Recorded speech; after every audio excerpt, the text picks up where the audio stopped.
What's up, YouTube? I'm here with Natalie. This is our most recent build. Just got back on a trip from Tennessee to go check everything out in her, make sure everything was working good, and take some photos. Now I'm just going to go with a quick walkthrough and kind of show you what she has to offer. So starting with the outside of the van, we definitely like to dress up the outside, make it look like a fully completed project. Just a little theory about when we're designing. It's about the entire process itself. So I'm not just building a living space into a van that I'm keeping as a cargo van. It's like I'm converting everything in the van itself. So everything on the inside ties into the outside. You can see how it looks really slick. It's got a really nice theme to it. Natalie has kind of a unique feature. She comes with the blacked out hood and the decal on the side as well. So that makes her look a little extra cool, a little extra fancy. And just to point out some of the things she has, we have the light bar in the front that we always use. Something about that light bar, just a little extra thing added to it. You can see just on the bottom it has some dampers on it. Those are important for when you're driving at highway speed. Sometimes the wind behind the light bars tends to make a whistling sound, gets kind of annoying, so we put dampers up there just for the usability of it. We got the porch light. We've got the opening passenger door window. Every single window in Natalie opens. That is the first time we've done that. Didn't used to have this sliding door open, but we decided to have it add it for this one. And so that's really nice for the airflow you get going through the van. Get all 8 windows open, get the fans running. Makes it really nice to be inside. I got the flare space flare in the back. It's got the slider window on it. That allows you to put the bed in sideways, so it adds a few extra inches on either side. I'll show you the other one here in a second. Lets you put a queen-size bed sideways, opens up a lot of space inside the van. We have the Fiamma awning. This is a manual awning. We've got the crank stored in the back. Just takes a few minutes to set up.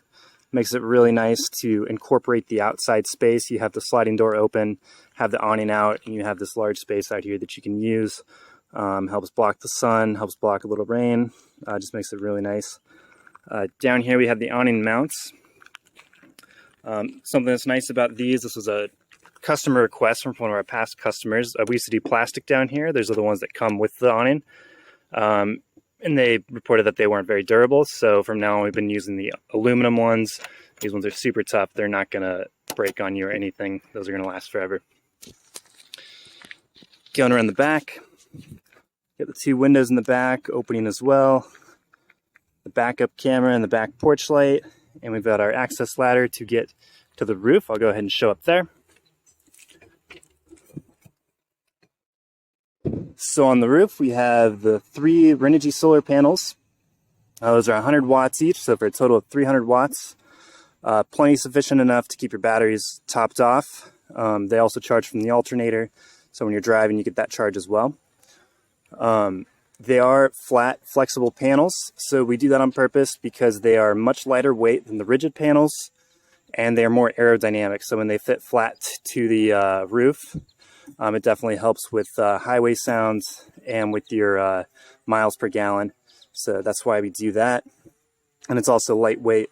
Something that's going to be a theme throughout this van is to keep things lightweight and also to keep weight off the top. Really helps with handling going down the highway. But yeah, we have the 2 fans up here as well. They're both max air fans. They both have rain protection on them. So the one in the front has a rain sensor. It'll shut automatically when it rains, so no water gets in. And the rear one, the vent will stay covered, so when you have it open, it can be raining and the rain will never come in. And then over here we just have an aluminum rack. If you want to put a little extra storage up here, it is sized to be able to fit a small Thule box. It's about 2 feet by 4.5 feet. So if you need a little extra storage, you do have that up here. All right, coming around the other side, we have our other flare space flare. Have the opening window. This one is an awning style window. It opens, it pops out instead of sliding. So just trying something a little different. That one's really nice there. Window here opens as well, has a large slider on it. And then the other thing about Natalie would be the tires. She has some aftermarket AT tires. Super nice for getting a little bit into the backcountry, getting to some tougher campsites. All right, now I'm going to show you guys the inside of the van.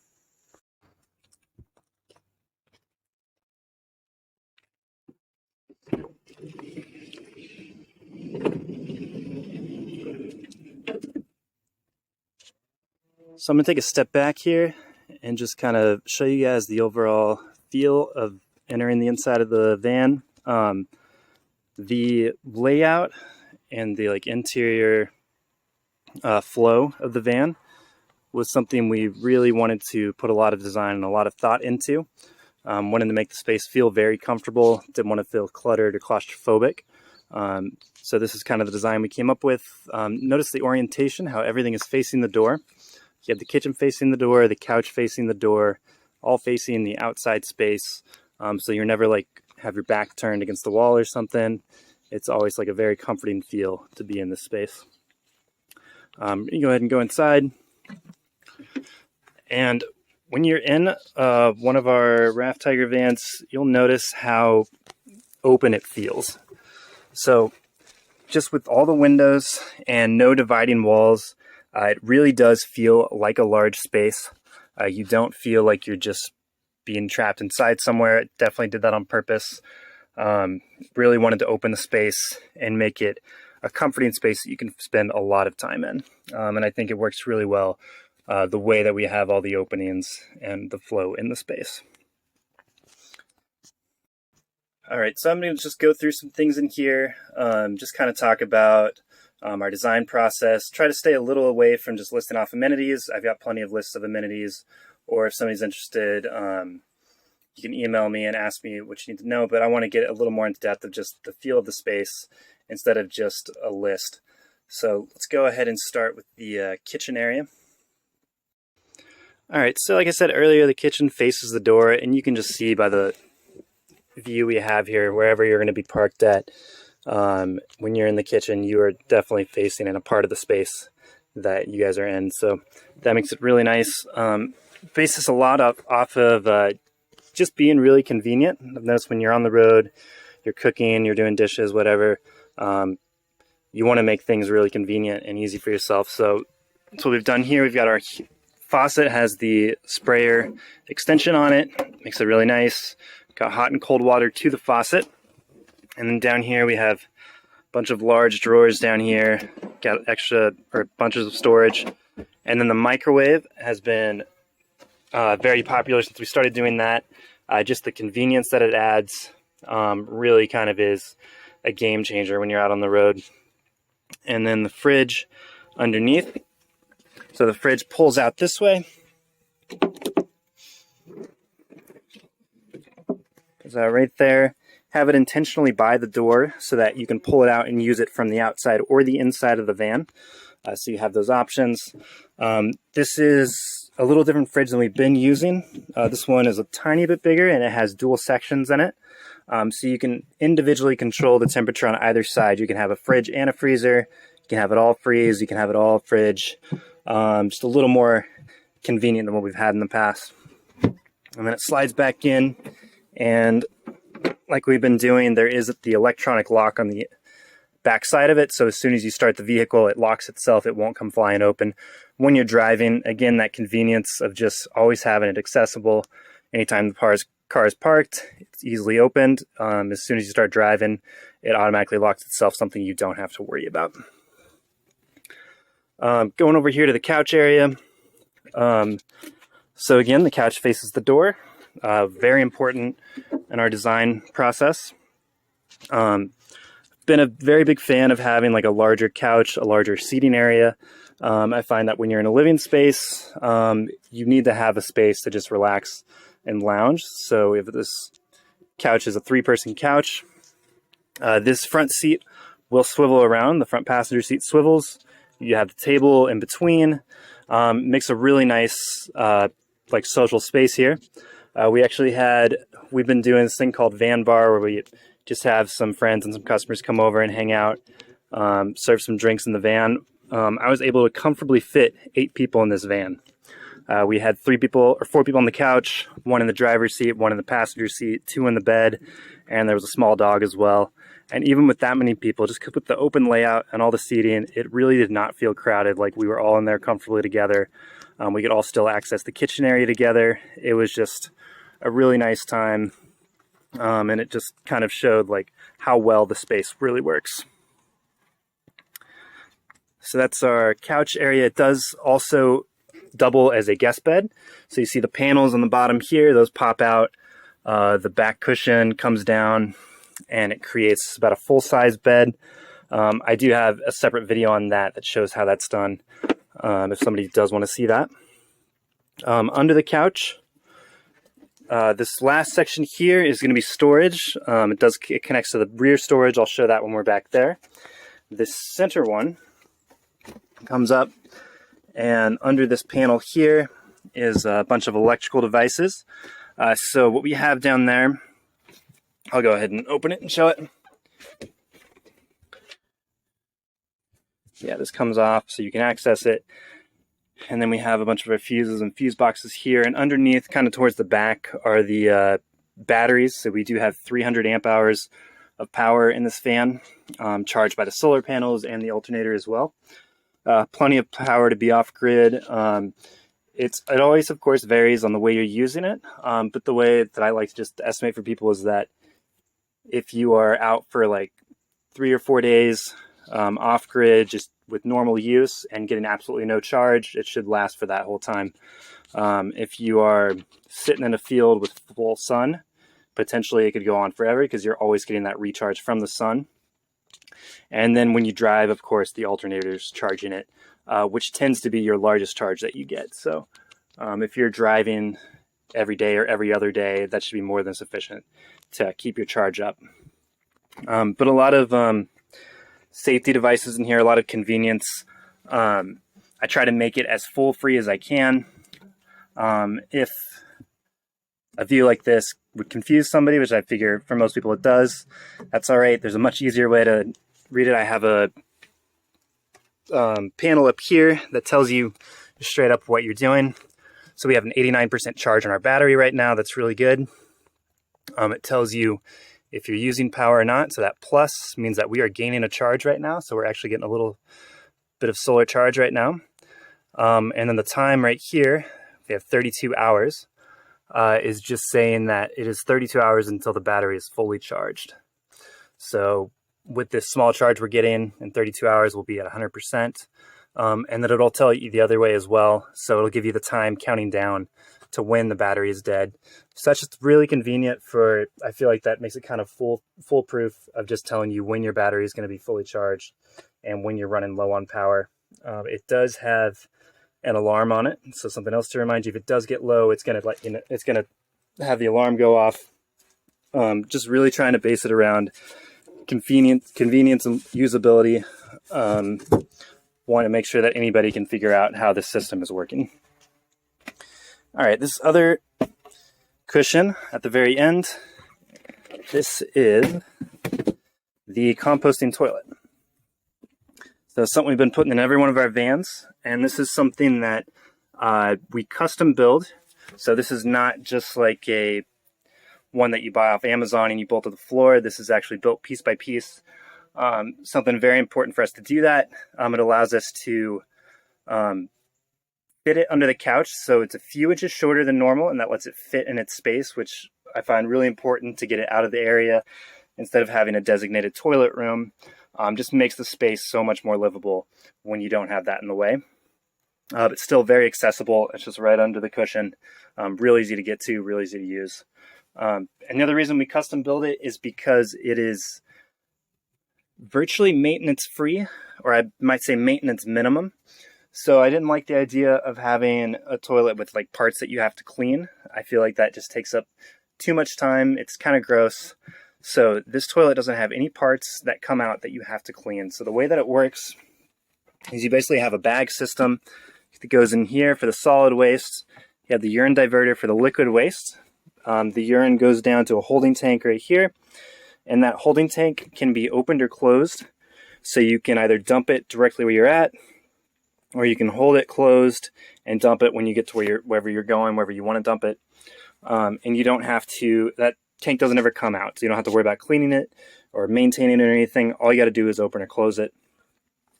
And then for the solid waste, you mix it with a sediment, something like kitty litter, sawdust, or peat moss, and that helps it dry out. This fan switch here also helps it dry out as well. And once it dries out, there's essentially no odor. It's really incredible how little odor comes out of these, how well they work. And then whenever that bag is full, you just tie it off and throw it away in a trash can, and you replace it. So that's essentially all the maintenance there is just replacing that bag when it's full. Yeah, and that was important to us to make it convenient, just because it makes it so that it actually is a usable piece of your van. I've noticed in a lot of van builds before, people don't tend to use the toilets because there's a little bit too much work, too much maintenance. I have not seen that with this composting toilet. It gets used regularly because it's just so easy and convenient to use. All right, looking towards the back of the van, we have the queen size bed. So it is a 78-inch long bed. Because of the flares, you're able to fit almost the full length in there. I'm 6'1" and I can sleep completely stretched out on this bed. It's big enough for me. So that's very important to get that larger bed in there, make the van more accessible to more people, taller people that can use it. We have a lot of storage here. So we'll start up here with our bungee system. So like I was saying earlier on the roof, very important to have things that are higher up not be heavy.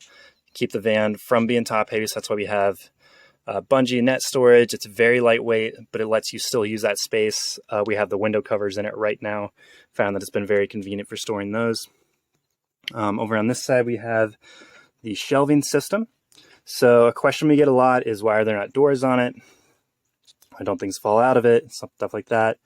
And just on the same theme as the weight, it's for the same reason. It's because we don't want a lot of weight high up. Doors tend to be a little bit heavier, and just that little bit really does make a difference. Anywhere you can cut something out, that helps with your handling and your drive quality. And then we have these fabric totes in here. So we've been started doing this because they basically fit perfectly into the space, let you to use the whole space. And we found that those are essentially more convenient than any other way of storing up there. They're very lightweight. They come out, which is nice because when you're going on a long trip, all you have to do is take them out, bring them into your house, fill them up, and put them back in the van, so you're not making a bunch of different trips in and out to the van. And they pack more efficiently storage-wise, because you can pack them all the way to the brim and not have to worry about things toppling over. So the last time I was on a trip in one of my vans, I was living in it for about 3 weeks. I actually only filled up about 6 of these. There was so much space in them, I didn't even need the last 2. So it just shows how much use of that space you can get from it. Up towards the front, we do have more storage up here. We have another shelf above the passenger and driver seat. Something we've been doing just to utilize that space. There's so much space above your heads up there. I feel like you have to do something with it. And we've been building that shelf into it. Just lets you get a little more storage into the van. And again, it's the open storage, so it cuts down on the weight, but you're still able to use it. We've got some window covers up here. And this bottom, we have a net here as well. Another window cover in there. Just utilizing all of that space while not weighing down the van. Looking up at the ceiling of the van, another part of the design we tend to get a lot of questions about. It's a unique material, it's a unique design, something you don't see a whole lot in other vans. I feel like typically you see a lot of wood paneling for the ceilings. That's something I'm not going to say I'm never going to do, because I understand it's a very good look, which means a lot. It looks really pretty. But it does tend to be heavy, and it tends to rattle when you're going down the road if you use too many wooden surfaces. So what we do is a 1/4 inch thick piece of OSB. It is the thinnest piece of material that I could find that didn't also bend and buckle in the middle. So it's thin, but it's still durable enough that it's not going to bend. cover that with a fabric that is actually specific to building sound systems. So something you would find in like a subwoofer or like a speaker box. So it helps absorb sound, which makes a huge difference when you're driving. When you're moving or when you're going down like a dirt road, things really don't rattle back here, and any sound that does get made tends to get absorbed through the fabric. Something that we have everywhere in the van, not just on the ceiling, pretty much all the walls, even the darker color, that's still a fabric we have around the van. So it's really nice because it, like I said, absorbs sound. It helps prevent rattling. It's very lightweight. It's much lighter than if it were just like an exposed piece of wood. And then it also is really nice because it adds a level of insulation. So fabric insulates way better than a hard surface. Something that I noticed specifically when I've been like living out of a van or been in one of our vans, especially around the sleeping area, if it is a little bit colder of a night, harder like wood surfaces, metal surfaces tend to stay cold. The fabric will not stay cold. So when you're asleep at night and you roll over and you hit something metal, you're going to instantly wake up because it's cold. But if you have some more fabric around, it makes it a much cozier, much more comfortable area. So that's kind of why we have so much fabric around the space. It tends to work very well. And we're definitely going to continue doing that. But back to the ceiling, we have the 2 fans as well. I already talked about that on the roof, but yeah, it just adds all the ventilation. And they have the rain protection, so they're very convenient. Another convenience about those, they come with a remote. So they both have fully like electronic opening and closing. Same remote works for both of them. It just depends on which one you're pointing it at. Along the same wall, we have our dimmer switches. So we have dual zones for the lighting. Back up at the ceiling, we have the down lights in the back and the front. And then another set of lights up here. These 2 up here, this one and that one towards the back, are individual reading lights, buttons just directly on it. So if you want to just have one light on at night, just so you can read while another person is sleeping, you have that. Also, back to this wall, of course, we have the mirror right there. Just convenience while you're getting ready in the morning or freshening up. Something I found that was almost a necessity when you're living somewhere. It tends to be something often forgotten. So I just have one up here so that you never are without a mirror. We have our outlet there. There's going to be outlets throughout. Over on the side is a phone charger. We've got some USB ports here. Back to this wall. This is kind of our control wall. I already talked about the battery monitor system right here. We have here is our S-bar heater. So very important to be able to climate control the space. This is your thermostat for it. The heater is located under the passenger seat, and it is a diesel heater. So it runs directly off the diesel tank from the Sprinter. You never have to worry about filling it back up as long as you have fuel in your tank down to about, I believe it's a quarter tank or a little bit lower. It'll work. It cuts off a little bit, just a safety measure to make sure you don't burn all your diesel and get stranded somewhere because you have no way to drive. But just like the theme of a lot of other things in this van, is based off convenience. You don't have to worry about it. You don't have to maintain it. It just runs as long as there's diesel there. Another nice thing about it is this specific model has a high altitude kit. So a lot of diesel heaters tend to not run very well at high altitude. This one will automatically adjust for that. So just giving you more convenience, something not to worry about. You can drive all the way up to Leadville, Colorado, and this heater is going to work just fine. All right, on this wall, we have this switch here. This is for your inverter. Turn your inverter on and off. That's for all the switches in the van.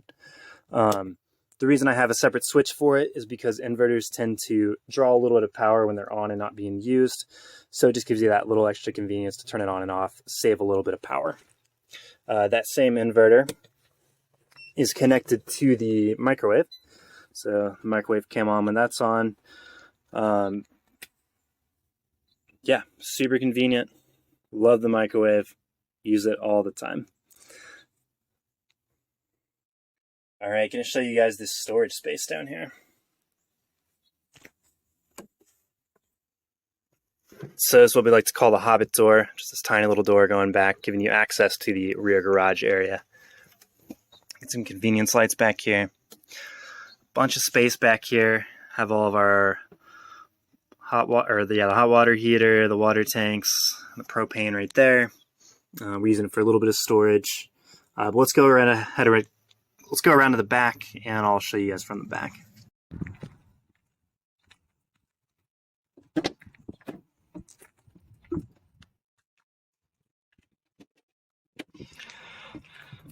All right, you guys can see how much space is down here.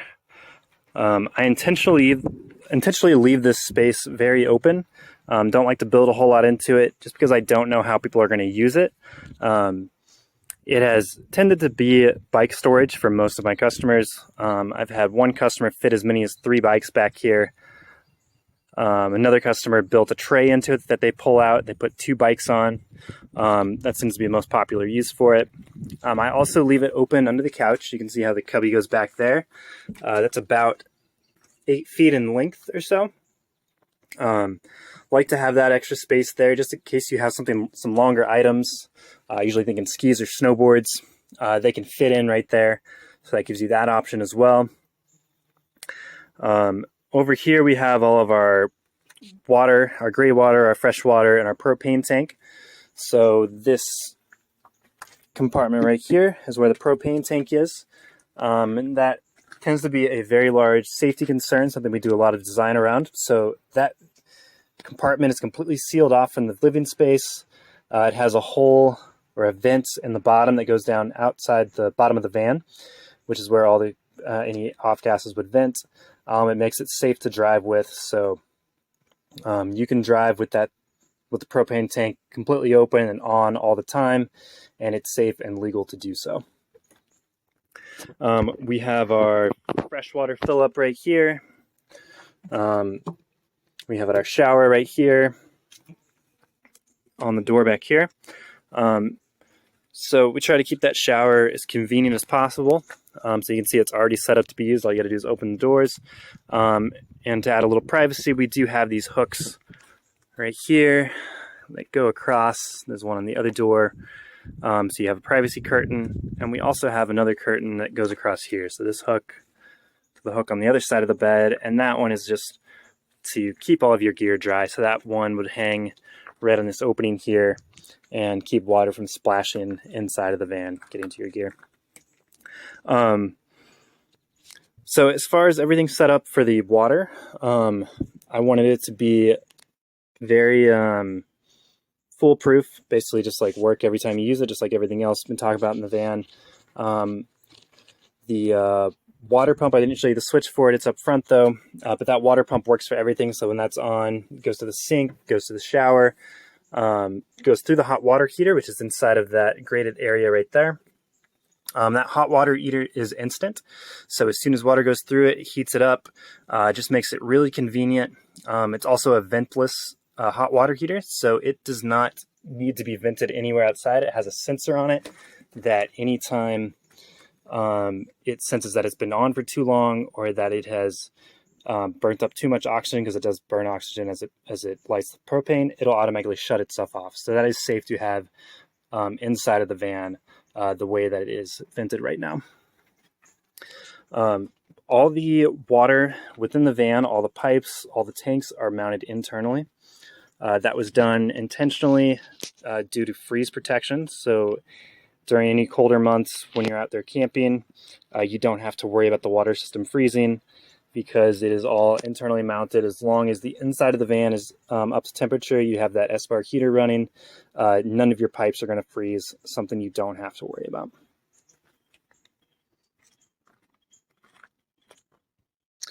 That about wraps up everything for Natalie. Of course, there's always going to be a little something more. There's just so much that goes into one of these vans. It's like a mobile living space. It's basically like a house. So there's always something more. So don't hesitate to ask me if there's something I missed, something you want a little more clarification on. Feel free to send me a DM, send me an email, and I'd be happy to get back with you.